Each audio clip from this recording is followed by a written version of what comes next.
Unless otherwise indicated, Ratchet Book Club is intended for a mature audience. Viewer discretion is greatly advised.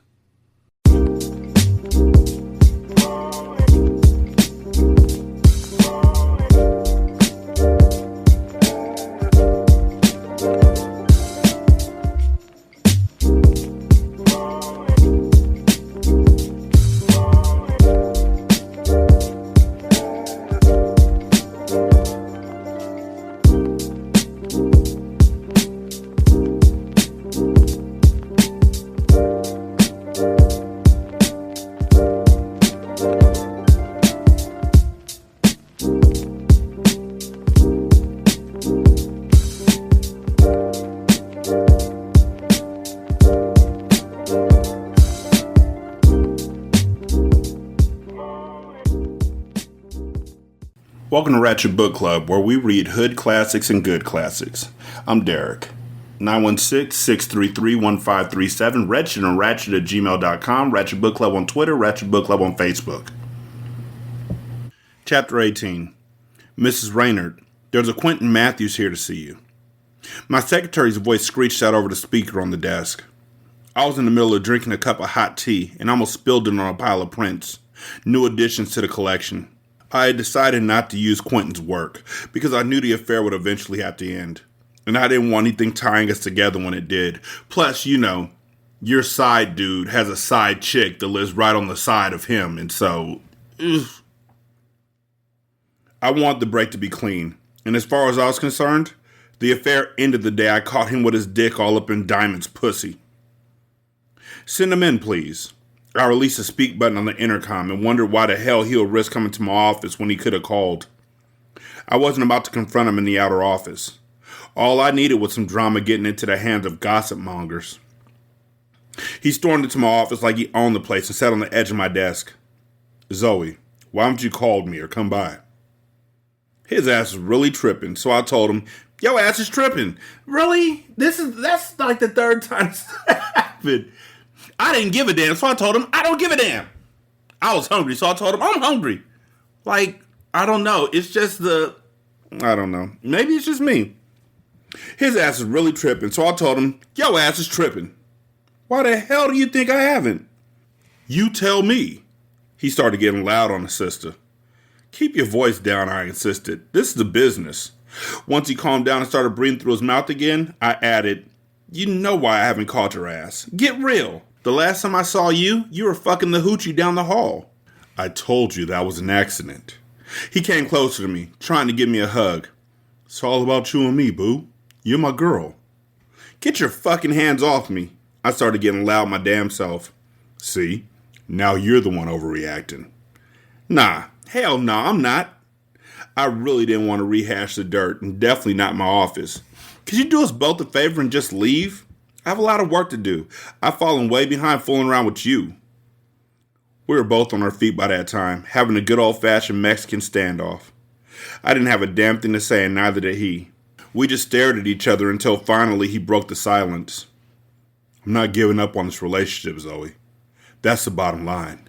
If I had to camp outside in your secretary's office with a sleeping bag and a box of Twinkies, so be it. I couldn't hold the laugh in.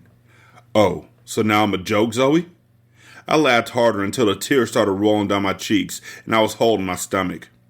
The fact of the matter was what he had said was hilarious, but the situation wasn't. I regained my composure because he was truly getting pissed. Quentin, I'll call you, I promise. When? I rested my ass on the edge of my desk. Tomorrow. Why tomorrow? Why can't I see you this evening? Because I really do have a lot of work backed up on me, and tonight Jason and I are having some friends over for dinner. The workload was true, but the dinner was a lie. I had something else in mind for that night. Okay, fine. I'll leave, but I better hear from you tomorrow, Zoe, or else. Or else what? Or else I'll come back, throw your ass over my shoulder, and carry you out of here. We both giggled at that one. You'll hear from me, I promise. I don't know why I forgave his ass. I guess it's hard to blame someone for going astray when you're married your damn self. Let's seal that promise with a kiss, and then I'll believe you. We started kissing, and one kinky thing led to another. 5 minutes later, I pushed the speak button on the intercom and told my secretary to take an early lunch. Then Quentin fucked me on top of the desk, and we devoured each other for lunch. When I left work that evening, after calling Jason and telling him I had to meet one of my distributors to talk business, I made a beeline for Tyson's apartment.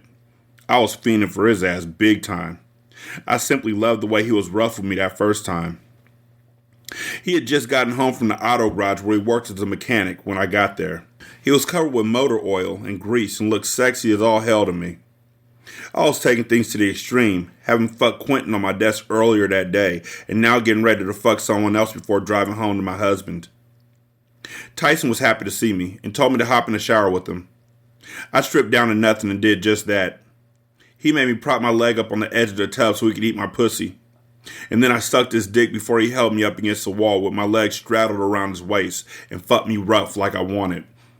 That's called snowballing. He didn't know he was snowballing because obviously she didn't tell him he was snowballing. But snowballing is when you suck the cum out of somebody's pussy.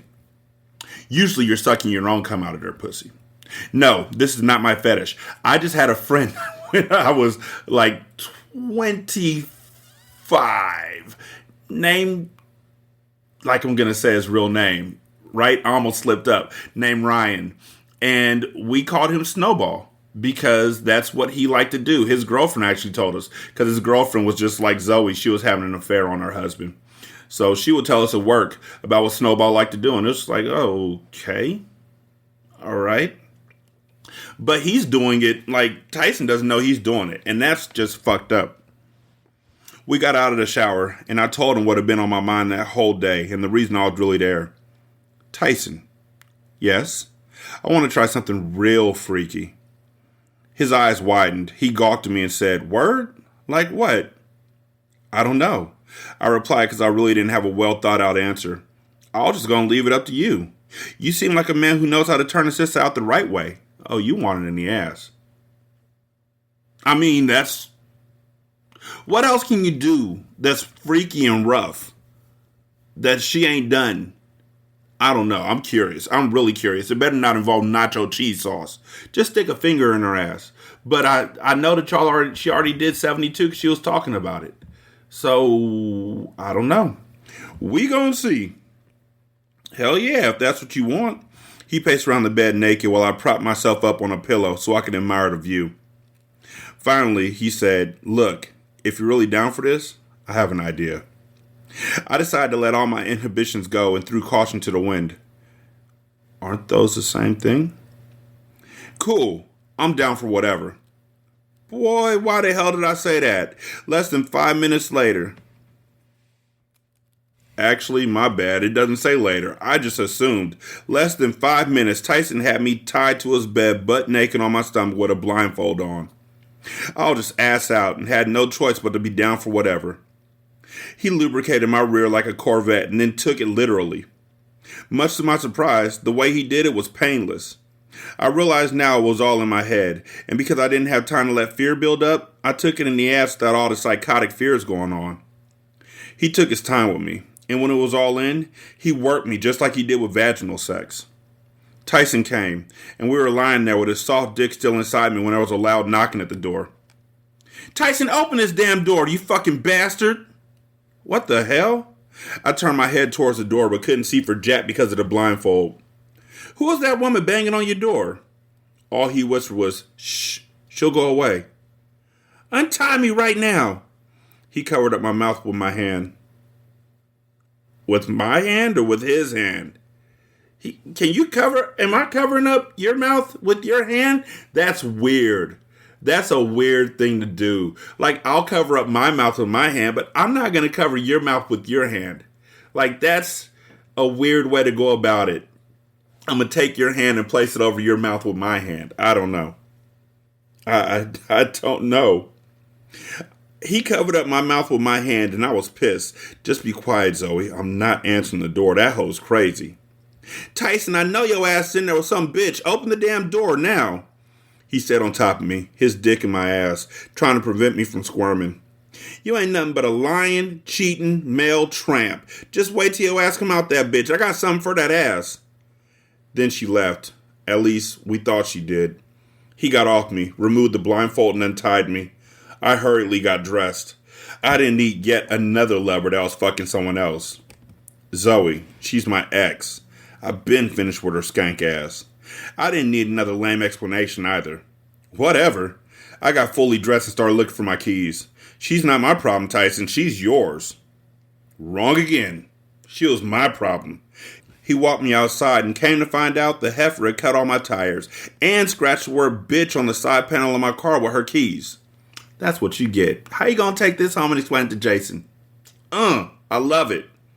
She was long gone, and good thing she was, because I would have been going down the river for homicide that night. People sitting out on their stoops were having a good laugh, saying, "Oh shit, damn, that must be some good dick," and "That's what your ass get for fucking around," and we don't know who they talking to, because it could be either one of y'all. I went back into Tyson's place to call the auto club. I couldn't believe this shit was happening. How in the world was I going to cover my ass on this one? Like they say though, where there's a will. I instructed the tow truck driver to haul the car to my regular service garage near our house, all the way on the other side of town.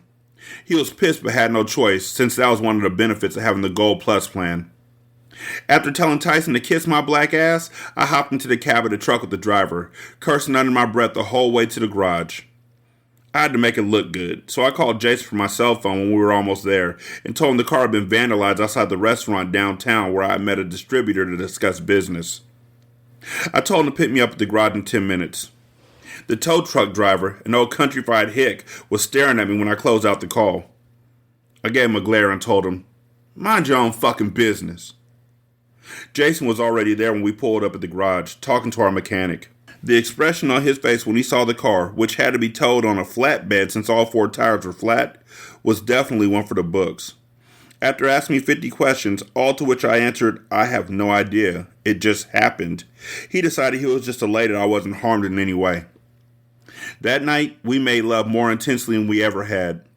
He started out by coming in the bathroom while I was taking a bath, rolling up his sleeves and washing my back. I almost fainted from that show of affection alone.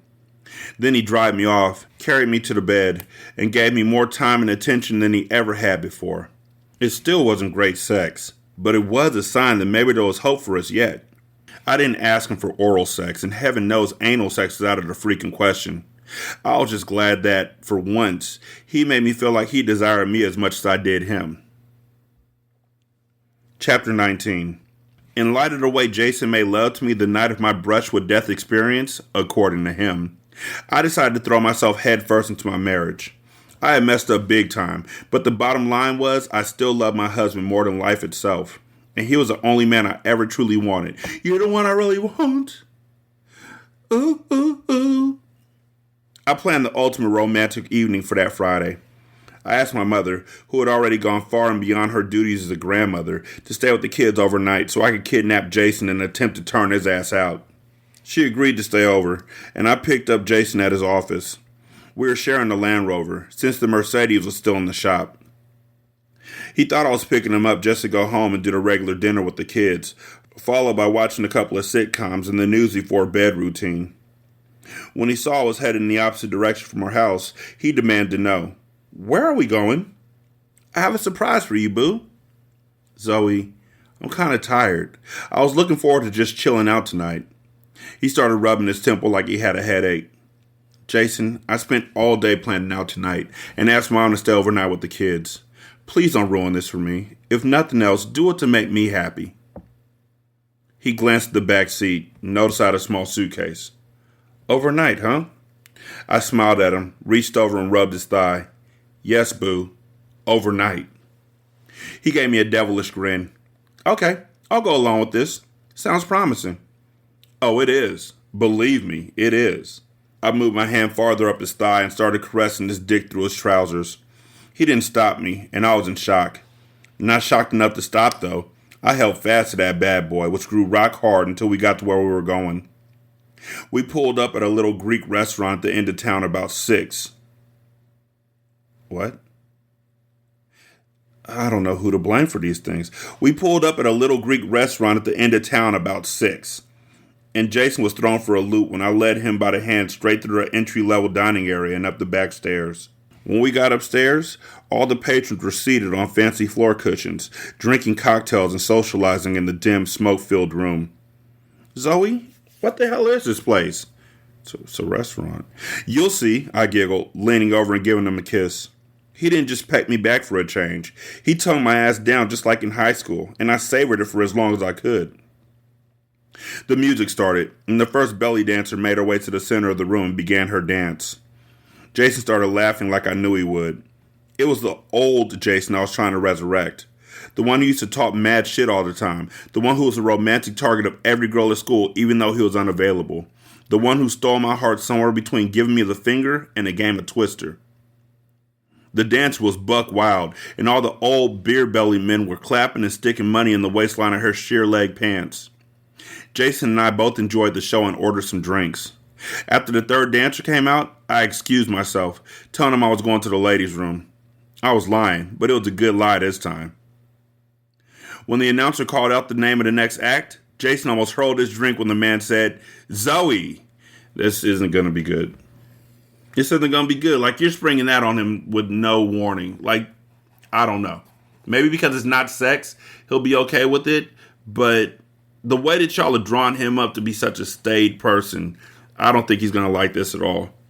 I came out in a sheer white costume, laced with gold, and did a special belly dance just for Jason and everybody else in the room. That's like when you're on a show and you say, "This is just between me and you," right? And you know it's really between you, them, and whatever number of listeners they have. I had been there earlier that afternoon, taking lessons from one of the real dancers, which is why I knew my way around the place so well. I danced seductively while all the other patrons watched, and Jason was blushing. What tripped him out the most was when I shook my belly in his face, and he noticed my freshly pierced belly with the silver charm stuck in it with the name Jason engraved on it. I finished my dance, got mad applause, and fell gracefully into his lap. He removed the veil that was covering the bottom half of my face and planted a big, wet, juicy one on me. "I love you, Zoe." "I love you too, baby." I kissed him again and started to get up. "Be right back. I'm going to get dressed." He slapped me on my ass while I was walking away. "Do that, you crazy fool." Like, okay, maybe I don't know. I doubt it, though. It's that kind of book. When I came back, dressed, he assumed we would be eating there. "I'm starving. Let's go downstairs and grab a bite." Excuse me, Mr. Raynard, but this is Mrs. Raynard tonight, and Mrs. Raynard has other plans for dinner." "Well, excuse the hell out of me." We both laughed and held hands all the way back to the parking lot. Oh, it's going to be one of them naked food on top of the women things, maybe. Our next stop was a Japanese restaurant, the kind with private dining rooms concealed behind silk-screened sliding doors. We ordered a pot of green tea after being escorted to our little private haven. Our shoes had to be taken off upon entry to the restaurant, and once again, we got to sit on pillows. I've never been to a Japanese restaurant where they had to take your shoes off. Have you? Like, honestly, if you've ever had that happen, hit me up on Twitter, Ratchet Book Club. I'm just curious to know where the fuck you're at, where they do that, because I've never had it happen. Ever. Ever, ever. Jason commented, "You know my back's going to be screwed up after all this, right, boo?" I leaned over and whispered in his ear, "I'll give you a nice back rub then." He kissed me again, and I was thinking he hadn't kissed me so many times in one day since way back. As an afterthought, I added, "Maybe you'll let me rub something else too." I slid the tip of my tongue in his ear and then blew in it. "Be right back, baby." I have to tinkle. Was I lying again? Oh, hell yeah. Instead of the Japanese woman who had originally waited on us bringing the pot of tea in, I did it myself. Dressed as a geisha with an oriental... Are we supposed to say oriental? You know what? Dressed as a geisha with a silk robe on and a big-ass black wig. "Zoe, you're too damn much. Why are you bugging?" "Because I love to see you smile, and tonight you're smiling a lot." He laughed. I knelt down on the floor beside him because I couldn't sit Indian style. We're just doing them all today, aren't we? With the long robe on.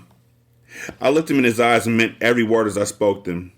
"Jason, I will do anything to make you happy. I love you, and this forever. Always has been, always will be." We started tonguing the hell out of each other big time. When the regular waitress came in with our appetizer, Jason had my robe halfway open and was about to pop a tit out to suck on. I stayed in the robe and wig for the rest of dinner and fed him with chopsticks, wiping his mouth and chin off every single time a morsel of food accidentally missed his target. Okay, Zoe. I'm almost scared to ask what's next. Crazy ass.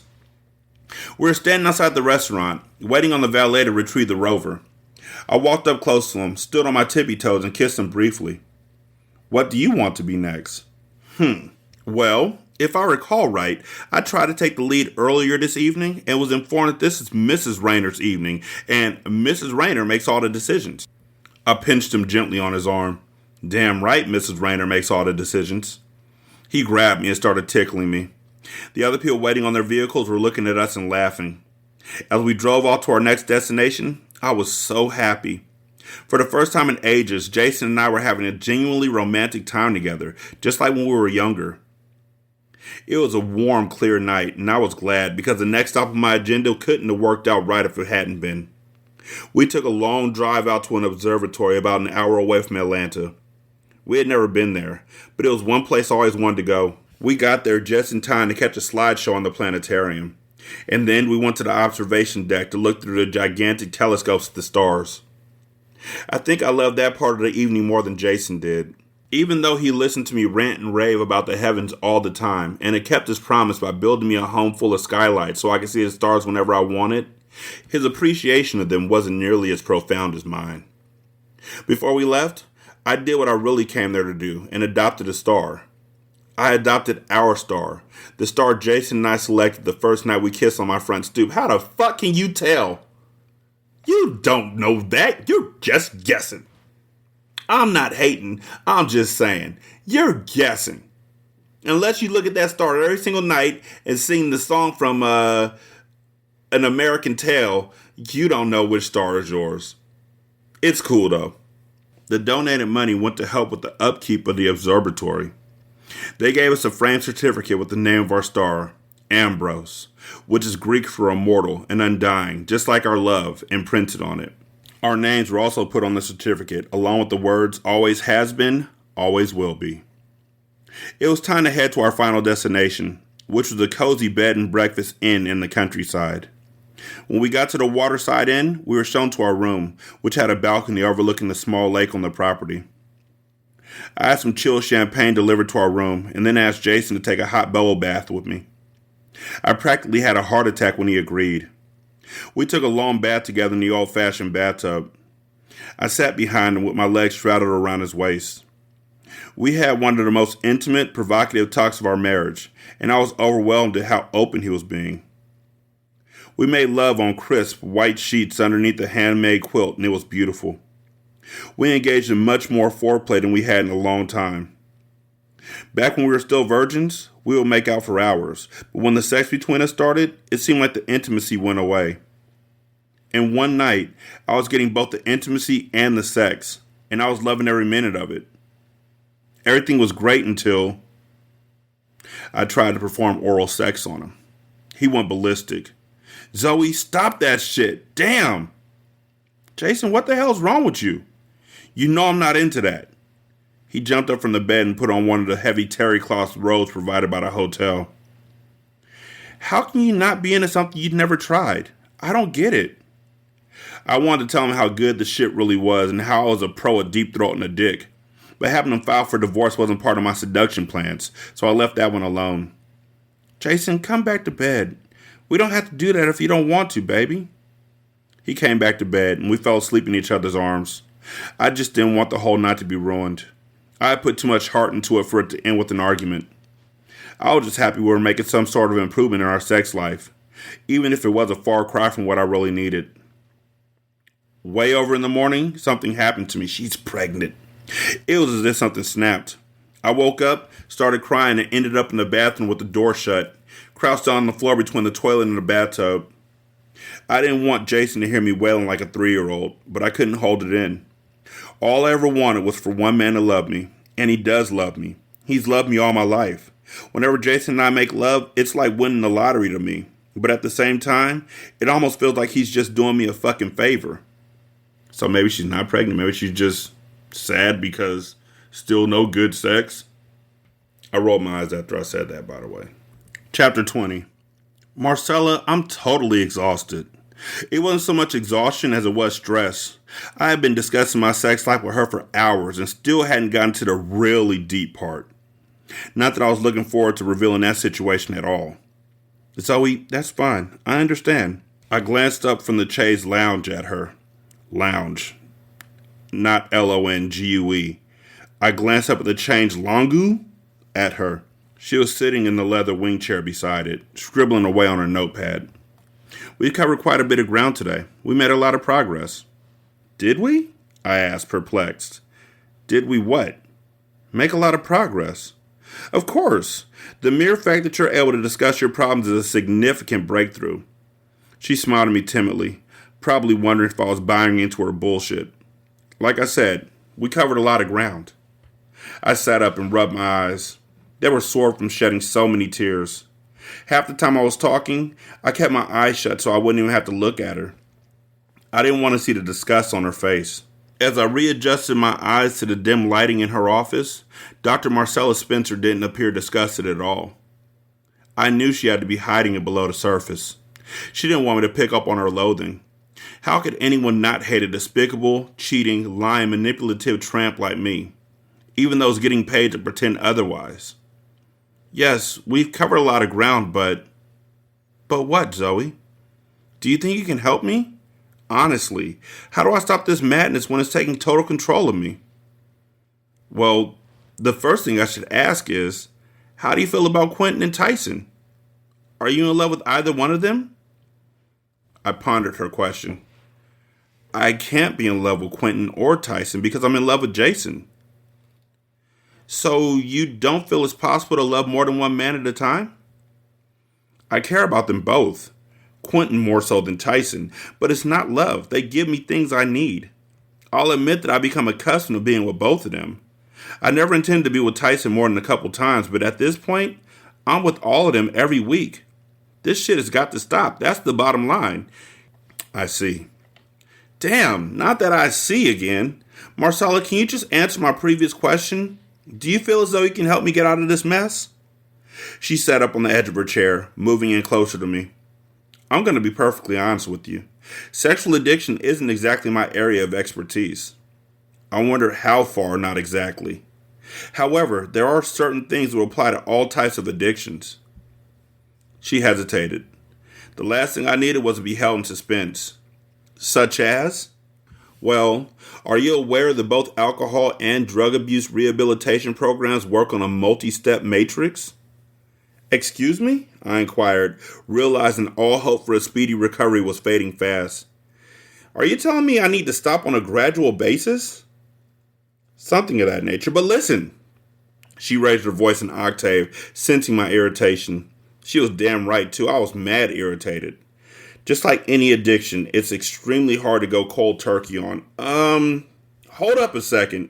Are you telling me I should keep fucking these other people and lying to my husband?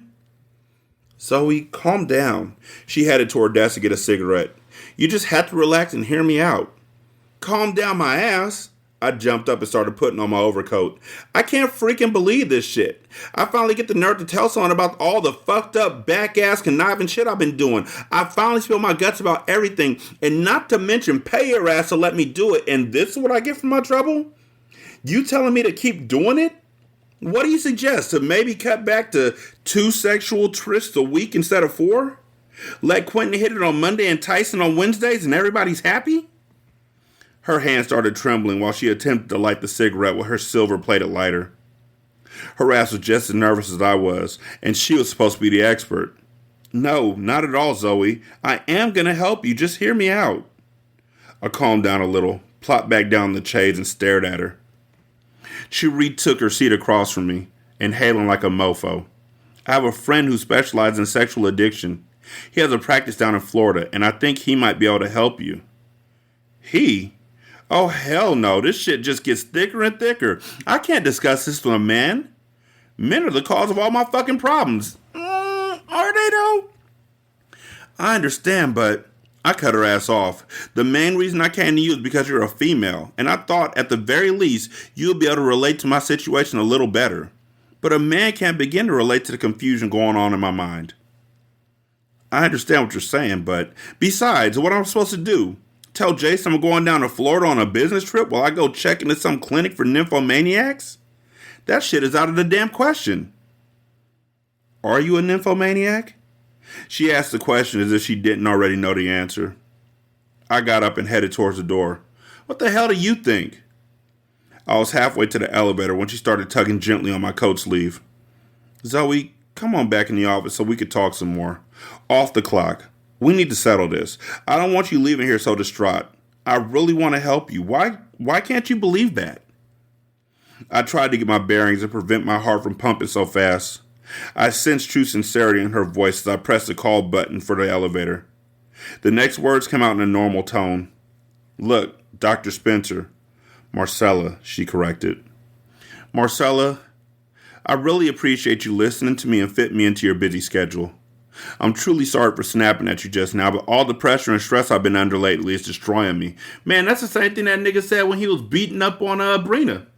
Huh? Abusive language. I'm sorry. I started pressing the call button again. I can see that it's destroying you, she agreed, rubbing my arm. That's why you have to let me help. I gazed in her eyes, looking for some omen that she was my savior. No, you can't help me. No one can. I got myself into this predicament not to get myself out of it. That's where you're dead wrong. I noticed there were beads of sweat gathering on her brow. She was really stressing over my ass. If you could get yourself out of this alone, you would have already. In fact, you never would have put yourself in this position in the first place if you had an option. She had a point, but I still didn't believe she could improve anything. The bottom line is this. After all the shit I've gone through with Quentin, I'm still fucking him. After all the shit with Tyson and that bitch of his vandalizing my car, I'm still fucking him. There's nothing that's going to make me stop, short of Jason finding out and wringing my neck. That's a truly pathetic part of all of this. The elevator doors parted. I got on and pressed the button for the lobby level. She prevented the door from shutting by leaning on it. So what are you going to do now, Zoe? Just continue on your path of destruction?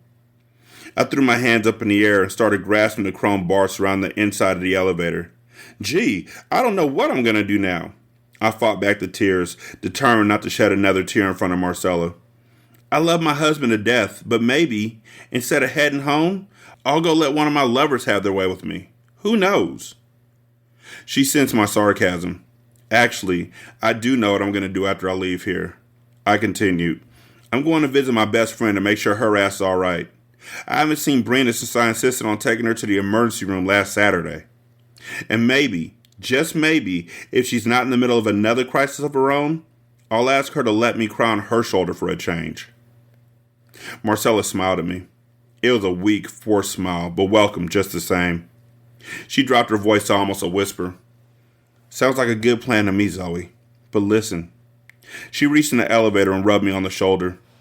If you ever want to talk again, I'll be right here. You can call me anytime, day or night. I can't make you continue therapy with me. I just want you to know I'm always willing. Always. Thanks. The smile I returned was genuine. The elevator doors were halfway closed when she stuck her foot in. Zoe, we never got a chance to discuss your third affair. You sure you don't want to stay for another hour so we can continue the conversation? I smirked, wondering how sick she would think I was if I told her the truth.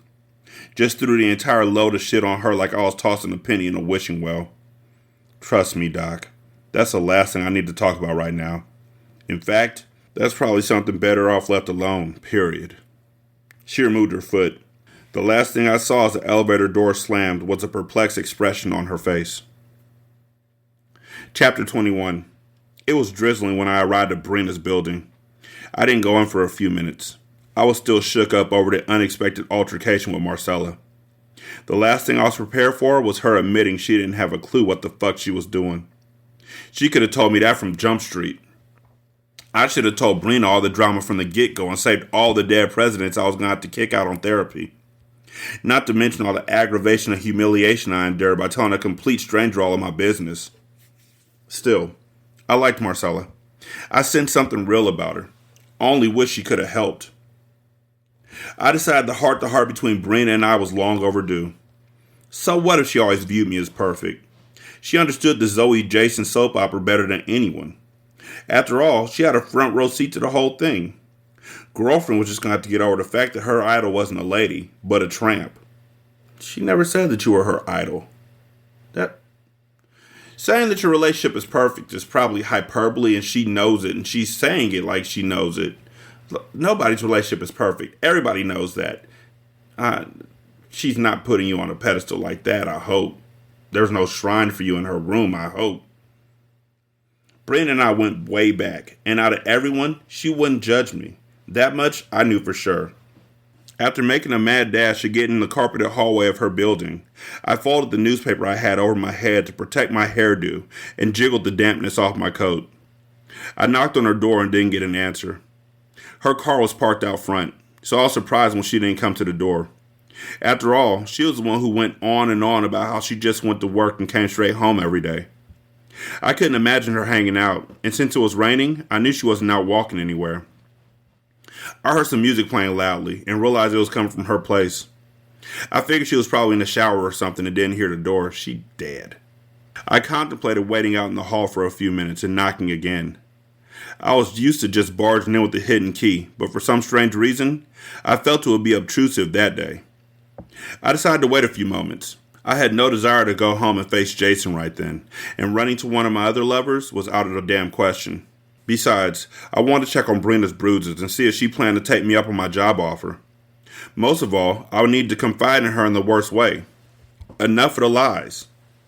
I swung around when I heard the door across the hall open abruptly. There was an old white woman standing there in a housecoat. She had a baseball bat in one hand and a demonic expression on her pale face. I immediately jumped back against the wall. An 80-year-old white woman holding a bat and glaring didn't sit well with me. She looked me up and down and lowered the bat, deciding I didn't look like a criminal. Something bad happened in there last night. She whispered the words, like she was afraid of being overheard, even though I was the only person in the hallway. I pointed at Brenda's door, feeling my heart pounding in my chest. In here? This apartment? She nodded her head. Something real bad. With that, she slammed the door in my face. Ain't that just convenient? I stood there, paralyzed with fear. What the hell does she mean by that? I started banging on the old woman's door, but she didn't answer. What do you mean something bad? Ma'am, what are you talking about? My first instinct was to call Jason. I rummaged through my purse for my cell phone. After dialing the first 5 digits of our home number, I started laughing and turned the phone off. This was ridiculous. That old woman was probably senile. For all I knew, she was making the whole thing up. Brenda was just fine. She had to be. I had just seen her ass the other day, after all. I retrieved the extra key and stormed inside of her apartment. Her living room was dark, but everything seemed intact. There was a light emitting from the cracked door of the bedroom. The music was coming from in there also. I'll never forget the song that was playing. It was Billie Holiday's version of God Bless the Child. I went into Brenda's bedroom. I couldn't breathe. At first, my eyes refused to register what they were seeing. 10 seconds later, my screams began. To this day, I'm still confused about the chain of events that happened next. It didn't really matter who ran in there, who called the police, who picked me up off the floor, who called Jason to tell him to come and get me, who did this and who did that. We were all too late. Brenda was gone, and my life would never be the same. I remember Jason rushing into the super's apartment, drenched with rain. At some point, the drizzling had turned into a full-fledged thunderstorm. The homicide detectives set up the super's place at their base of operations so the coroner's office and forensics team could do whatever it is they do when someone's brutally murdered in Brenda's apartment without other people traipsing in and out. Jason joined me on the couch and almost had to slap me silly to get a response. I could only manage to wail, sink into his warm, muscular arms and pray for the whole nightmare to go away. But it didn't go away. It seemed like we were there for hours while I answered all 50 million of their questions. You should also point them to the white woman across the hallway who told you something bad happened last night, but didn't call the cops. Because, all lives matter. Some of them I knew the answers to. Some I didn't. I told them I needed to talk to that old heifer down the hall who didn't bother to call the police the night before when she heard something bad going on. There we go. I described to them how I walked in the apartment and found Brina laid out in a funeral position on her bed, with her hands draped limply across her chest. All the bedding had been stripped away except for the floral pattern fitted sheet and mattress cover. I cringed at the thought of all the blood. There was blood everywhere. On the bed, on the carpet, even on the walls. A forensics technician barged into the room to inform the detectives he had counted 87 stab wounds, as if he were proud to be able to count so high. Jason spoke the words I was thinking. Why does Zoe have to hear this? Don't you guys have any compassion? One of the detectives obviously agreed. He took the insensitive bastard out in the hallway so he could finish relating his findings. I resumed giving my statement, what there was of it, telling him everything I knew, what Dempsey looked like, where Brina had met him, what I knew about the beatings, how I had pulled my switchblade on him once to make him leave, and how I had taken Brina to the hospital a few days before her death to get medical treatment.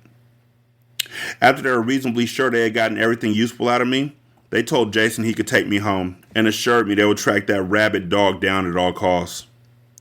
My mother was there with the kids when we got home.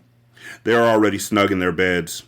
Thank goodness it was one of the regular nights she kept them. Jason was able to come to my rescue right away, and I was grateful for that. If I had to face all that alone while he waited for someone to come over to babysit, I would have really been a basket case. Having my husband by my side during the ordeal was the only thing that kept me from slipping over the edge. Jason is my love, my life, my everything.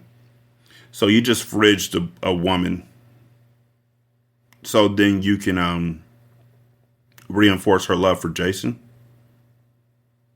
I don't like that. Brenda deserved better than what she got in this book. And I don't know. The next few days were pure hell. My mother practically moved in so she could treat me like a baby, bringing me mugs of warm milk, running my bathwater, and combing my hair like I was a complete invalid. Jason was a sweetheart. He took some time off from the office and handled Brina's funeral arrangements. Brina's mother was just as devastated as I was. She even sobered up for a few days to wallow in her grief. She couldn't deal with picking out caskets and the dress any more than I could. My baby did it all. He even arranged to pay for everything, since Brina had no insurance and her mother was barely making ends meet. Had no insurance, like damn, y'all just gone. The weather was beautiful the day of the funeral. I was very thankful. Brina had very few friends and never stayed at a job long enough to make lifelong attachments with coworkers. For that reason, Jason arranged it at the funeral graveside. He selected a beautiful white coffin and a huge bed of pink roses to be laid over it. He held my hand and comforted me throughout the entire ordeal. That's when I knew it was over. That's when I knew I could beat my sexual addiction. Jason was all I ever needed. If I had to live the rest of my life curbing my sexual desires in order to be with him, then so be it. That was one sacrifice I was more than willing to make. While we were walking back to the black limousine provided by the funeral parlor, I stopped him in his tracks just to give him a hug and a passionate kiss. I love you, Jason. I love you too, Zoe, and this is forever. I managed to smile for the first time since Brina's death. Always has been. Always will be. Yeah, right outside your friend's funeral, you fucking asshole. And also, your husband, the one who's doing all this shit, yeah, he's probably doing it out of guilt because he called her a slut and a bitch every single time he got an opportunity. But I mean, you did too.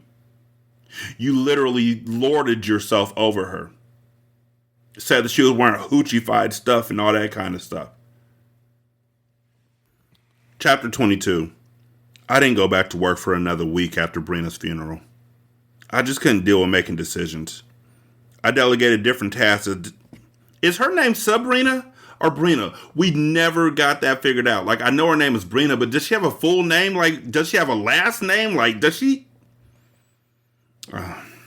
I delegated different tasks to several senior members of my staff and spent quality time with my husband and kids instead. How foolish it had been of me to risk everything I had to satiate my sexual urges. I had lost so much valuable time screwing around, time I could have had with the love of my life and the beautiful little people we made together. When I did finally return to my office, most of the business issues were cleared off my desk, but I still had a huge pile of phone messages. I wasn't all that surprised. I knew the majority of them were from my lovers before I even read them. My secretary had been suspicious of my extramarital activities for a long time. I'm sure the three of them ringing the office phone off the hook during my absence had only cleared up any lingering doubts she may have been hanging on to. I didn't really care what she thought or knew. Already had enough people woven up in my web of deception. I fingered through the messages and ended up ditching them all in a wastebasket beside my desk. It was time for all the bullshit, lies, and stress to be over, and there was no time like the present. I told my secretary I'll be back later that day, after having spent only 10 minutes in my office. I had been away from the office for over a week already. A few more hours wasn't going to make a drastic difference. I got out on the sidewalk, took in a deep breath, and exhaled. I was ready to get the drama over with and my life back in order. I was going to end all three affairs in one damn day, go home, and make love to the only man who held the key to my heart. I knew it wasn't going to be easy, but never in a million years did I expect the shit to hit the fan as hard as it did. Why not? How could you not? I decided to go discuss matters with Tyson first, because he was the most temperamental. I figured if I dealt with the worst of it and worked my way up from there, I might end up with one hell of a migraine, but with everything else intact. It was only about 10 in the morning, so I had to go to the garage where he worked in order to talk. That was fine by me. Safety in numbers and all that jazz. When I pulled up, I spotted his motorcycle parked on the side of the building. I found him inside of one of the service bays working on an import. His head was up underneath the hood. He was surprised when he heard my voice. "Tyson, I need to talk to you." He stood up, almost bumping his head on the underside of the hood. "Damn, you scared the shit out of me." He grabbed a rag so he could wipe some of the oil and grease off his hands. "Sorry, I didn't mean to take you off guard." "Zoe, where you been? I've been leaving messages for you at your office for almost 2 weeks." I looked down at the concrete floor to avoid eye contact. "I've been busy. Something came up." "Ah, so in other words, you pushed my ass to the curb." He walked over to a little cooler that was sitting beside one of the toolboxes on a workbench and got out an ice-cold soda. He held the can out towards me. "You want one?" "No, thanks." I walked over towards him and leaned on the workbench. I needed some strength to come from somewhere, and I was hoping the bench would have some mystical powers and help a sister out. "So what's up, Zoe? Must be mighty important for you to show up here out of the blue at my job after not even bothering to call for so long." He was all eyes and ears. I was all nervous. Sex with Tyson had always been rough, and I had often wondered if that signified a violent streak in his nature. He had never hit me or anything, but that was the first time for everything. I was hoping I was dead wrong. I cleared my throat and prayed he wouldn't haul off and punch me dead in the face. "Tyson, it's over." He looked stunned at first, but the look was quickly replaced with one of anger. "What's over?" He knew what I meant. "You and I are over." I announced it like I was calling out the winning raffle ticket number at a bazaar. "I can't do this anymore." "I see." Tyson was silent for a good 2-3 minutes, and so was I. He didn't hit me, so things were looking up. "Zoe, I think you're just feeling stressed. Obviously something bad happened. You weren't even going to work or anything, so it must have been serious." "Yes, something very bad did happen." "Okay, and if you don't want to talk about it, that's cool too. But don't let this affect us, baby. We can get past this." He was so sincere. I was seeing a side of Tyson I never even knew existed, a sensitive side. It almost made me want to keep him, but that was out of the question. "No, we can't get past this. I made a mistake, a terrible one, and this is all my fault. I take full responsibility for it. I play with other people's emotions to benefit myself, and I can't do it any longer. I have to burn the bridge with all of you and move on. My place is at home with my husband." "Hold up. What do you mean by burn the bridge with all of you? All of who?" "Shit," I slipped.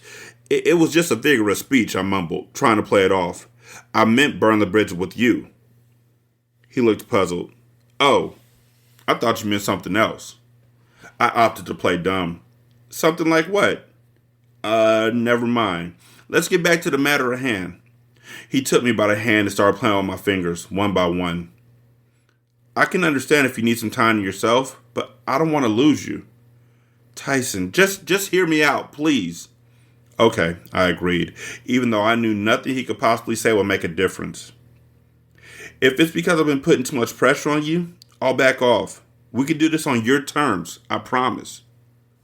I was about to tell him that the situation was useless when all hell broke loose. I saw it and heard it at the same time. A rock hit my car, shattering the back window.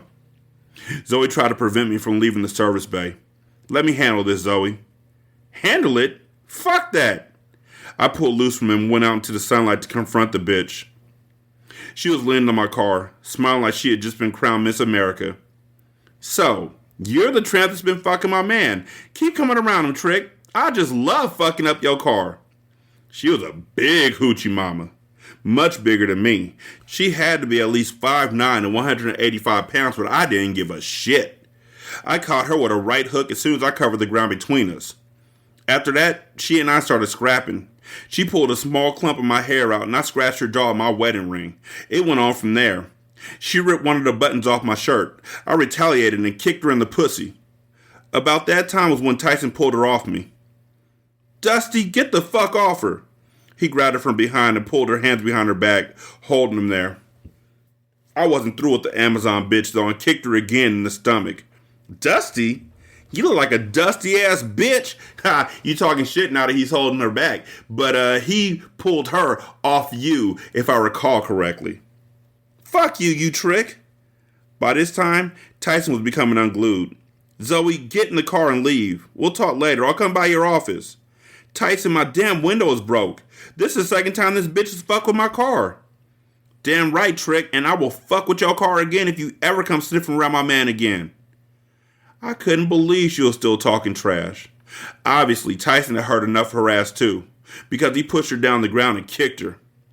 That's when I jumped on him, because hitting a woman, even a bitch whose pussy is so dry the crabs have to carry canteens, isn't acceptable in my book. I pulled Tyson's arm and tried to get him away from her. Tyson, leave her alone. She's a female. She looked up from the concrete with bloodshot eyes. Trick, he don't give a shit about hitting a woman. That's what got his ass locked up before. I looked at him, confused. Locked up? Zoe, do us all a favor. Get in the car and go back to your office. I will come for you. He and I were staring at each other when Dusty took us both off guard by jumping up off the ground with the dexterity of a ninja and yanking Tyson's ear, pulling out the gold cross earring he wore in his one pierced ear. Blood started gushing everywhere, and she hauled ass. I would have too. From the look on his face, he was ready to beat her to a pulp. I wasn't waiting around to see whatever went down next. By the time he turned around again to check on me, all he caught was a glimpse of the exhaust from my muffler. I had accomplished what I went there to do, and that's all that mattered. I just prayed his ass wasn't serious about coming to my office, because I wanted the situation over and done with. The comment Dusty made about him being locked up threw me for a loop. I never thought I needed to run a criminal background check before I took on a lover. I began to wonder if he was a woman beater like Dempsey. The police had yet to track down Dempsey, and they asked the Alabama State Police to keep a lookout for him as well. I would have wished he was dead, but even death was too good for him after what he did to Brina. I wanted him to suffer in the worst way. Driving back downtown, all sorts of confusion was going through my mind like a slideshow. I missed Brina, my head hurt, Tyson was a convicted criminal, and I had no idea what crime he committed. My window was busted out, my blouse was torn, my lip was bleeding, and I had one hell of a migraine. What worried me most was how I was going to explain any of it to Jason. He was all that mattered. Coming up with yet another lie about the car wasn't going to be that effortless. Not to mention the fact that I looked like I had been in a street brawl, which I had. I would just have to come up with something to cover my ass. I always did. The truly messed up part was, the ordeal with Tyson only meant one down. I still had 2 more to go, and my sanity was slipping fast as I gripped the steering wheel with both hands on my way to my next and final destination. Chapter 23. I got to Quentin's building about 30 minutes later and tried to make myself look presentable before I went up to the loft. I didn't care about the car window or any of that. I put some lipstick on, fingered my hair, and tucked my blouse into my skirt, trying to hide the fact that it was missing a button. Why I was even going through that much trouble was beyond me. It wasn't like I was going on a date. I was going to end a mistake. 2 of them. Oh, so the other person's Diamond. Okay. When I got off the elevator, I hesitated before deciding which way to go first. I knocked on Quentin's door. He answered right away. What are you doing here, Zoe? He stood in the doorway, blocking my entrance into his place. Can I come in, Quentin? No. I was wondering why he was being so foul towards me until it hit me that maybe he had already found out something I should have told him months before. You can't come in. Okay, fine. I'll say what I have to say right here and then leave. My legs started trembling, and for a brief second, I thought my knees were going to buckle beneath me. Why are you being so nasty? No reason. He was snapping at me like a box turtle, and things were just not adding up. Quentin, I get back to work, and I have 50 messages from you asking me to get in touch with you. Then I come over here, and you won't even let me in the door. What's up with that? What can I say, Zoe? Things change. That's when I knew something definitely had happened I wasn't privy to. I was about to ask what it was when I heard the door to the stairwell creak. Who's there? Now you're imagining things, Zoe. I looked back at Quentin. I had never seen him leer at me that way. He had a look of hatred in his eyes. I guess you would have reason to be paranoid, huh? Quentin, I'm gonna get straight to the point since you seem to have a rock up your ass anyway. He rolled his eyes. I can't see you anymore. He laughed at me. Just stood there and laughed all in my face. The same man that had begged me to leave my husband and move in with him 1,000 times. Oh, so now I'm a fucking joke, Quentin? His voice returned to normal, and his smile disappeared. You've always been a joke, Zoe. I just never realized it until the other day. What other day? What in the hell are you talking about? I was becoming irritated, and my head was still killing me. Guess what, Zoe? He crossed his arms and relaxed on the doorframe like a man about to get some revenge on an archenemy. What? I got the feeling it was going to be something I really didn't want to know, but I asked anyway. I had a luncheon meeting the other day about a new project I've been commissioned for. Yep, it's a civic center. And? You lost me. And the project is painting a mural for the new civic center currently under construction. He grinned and sucked on his teeth, and I wanted to die. Please, no. Oh yeah, now you're catching on. I always knew you were smart. The same civic center your husband, Jason, is the chief architect for. Quentin, if you said something to him, I swear I'll kill you. Relax. I didn't say anything to Mr. Jason Raynard of Smith, Watson, and Raynard over on Spring Street. You want to see his business card so you know I'm not fronting about meeting him? No, fuck you. You already did that, Missy. Several times as I recall. I mean, he could just take a picture of the portrait that he literally painted of her naked in his studio and then the one over his bed. That'll pretty much put an end to everything. I was in shock and couldn't utter a word. I just stood there with my mouth hanging open, wishing all of it would go away. Zoe, that man worships the ground you walk on. All this time, you had me believing he was some punk ass who doesn't pay you any attention and doesn't act like you're alive. You're such a lying bitch. The B word brought me out of my trance. I never said that. I never said Jason was like that. All I ever said about him was that he didn't want to do the same thing sexually that I do. Jason loves me. Yeah, you're right. He does love you. Imagine how stupid and shitty I felt sitting there at lunch, listening to him tell everyone about his beautiful, perfect wife. How much he loves you. How the two of you first met and fell in love. How proud he is of you for starting your own business and standing by his side for always. How he built you a house so you could always see the stars. How he said all that? I was overwhelmed because I never pictured Jason talking to business associates or anyone else for that matter about me like that. Oh my God, in the midst of all this horribleness and in the midst of me knowing my whole world's about to fall apart because you were talking to my husband and I'm cheating with you, he said nice things about me? The nice guy? The one that I know is a nice guy? But, you know, I said that nothing could be worse than my marriage before, but I didn't really mean it. The nice guy? Yes, he did say all that. Quentin was about to slam the door in my face, but I pressed my hand up against it to hold it open. Just promise me one thing. Give me your word you'll never tell him what happened between us. Please. I was at his mercy, and I damn well knew it. Don't worry your little lying ass over it, Zoe. I would never tell that man about us for 2 reasons. First of all, I feel sorry for the poor bastard. And secondly, because, as ridiculous as it is, I still love your scandalous ass. You need help. You really do. And not the kind of help you thought you could find in me. You need professional help. I started crying. He was right. Quentin, I tried to get professional help, I admitted. She couldn't help me either. Well, I suggest you try harder. My cries went from sobs to straight up wails. I could tell he wanted to hold me, but his common sense prevented him from doing so. I had hurt him enough. Zoe, I'm not trying to be mean to you. That's the last thing I want to do. But if you're not strong enough to put a stop to this once and for all, then I have to be man enough to do it. I understand. Quentin was reading me like a book. Even though I came over there with the intention of breaking it off with him, more than likely we would have ended up in bed if he had let me in. Just like the many times before I declared I was never coming back, but succumbed to my addiction in the long run. I'm sorry, Quentin. I'm so sorry this had to happen. I know you are, boo. He reached out his thumb to wipe away some of the tears that were streaming down my cheek, and I savored the moment, for I knew it was the last and final intimate gesture between us.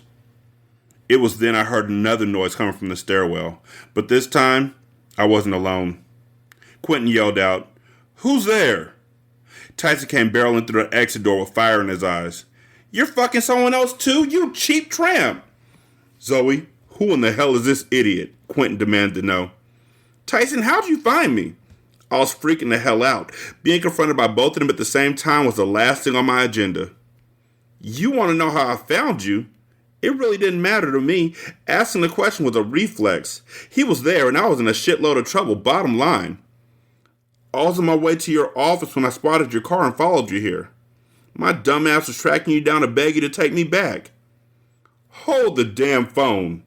Quentin had gotten over his initial shock and rejoined the argument. You're having an affair with his bitch ass too?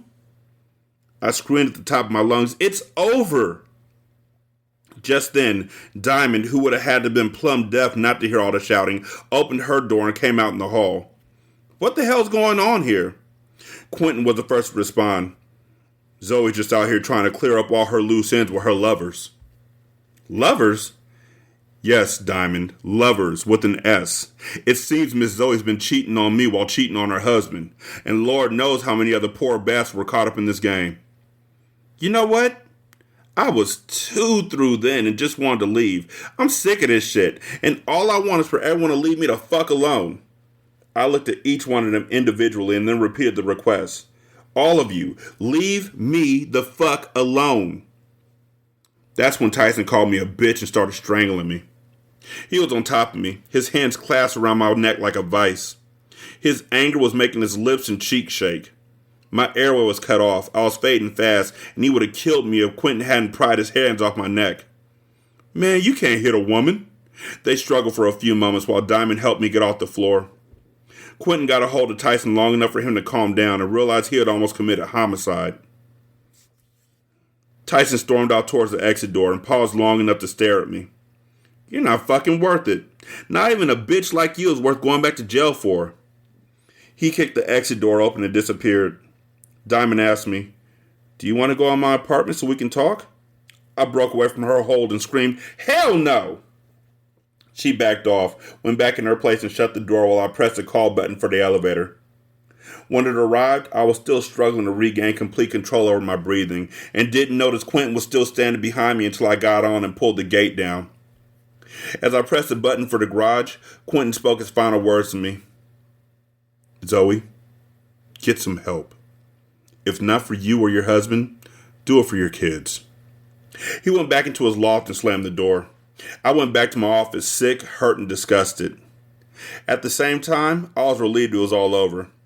Facing off with all three of my lovers in the same hallway at the same time was pure hell, but it was over, and my life could finally get back to normal. So, are you ever going to talk about you and Diamond? Like, I'm sure you are, because we're only 63% of the way done with the book. So you have to talk about Diamond, and you have to talk about the fallout, and I'm not even really looking forward to it as much as, the part of me who wants Zane to talk about sex between two women. I'm not really up for it, because I'm sure you're going to say some off-wall shit that I don't want to hear. I felt bad because I was in a relationship with a woman or something like that. Like, this is the 90s. I'm already scared. We gonna see. 916-633-1537, Ratchet and Ratchet at gmail.com, Ratchet Book Club on Twitter, Ratchet Book Club on Facebook. You can leave a review on Spotify. It takes like 13 seconds. You can also leave a review on Podchaser. Copy and paste that into Apple Podcasts, and then copy and paste that into the Good Pods app. You can donate to the show at patreon.com/singlesimulcast. $1 will get you a ton of content. You can also donate to the show at buymeacoffee.com/sscast or on the Good Pods app. You can leave a tip in the tip jar. Thank you so much for listening. I greatly appreciate it. Y'all be good. I'm going to holler at you later. Peace.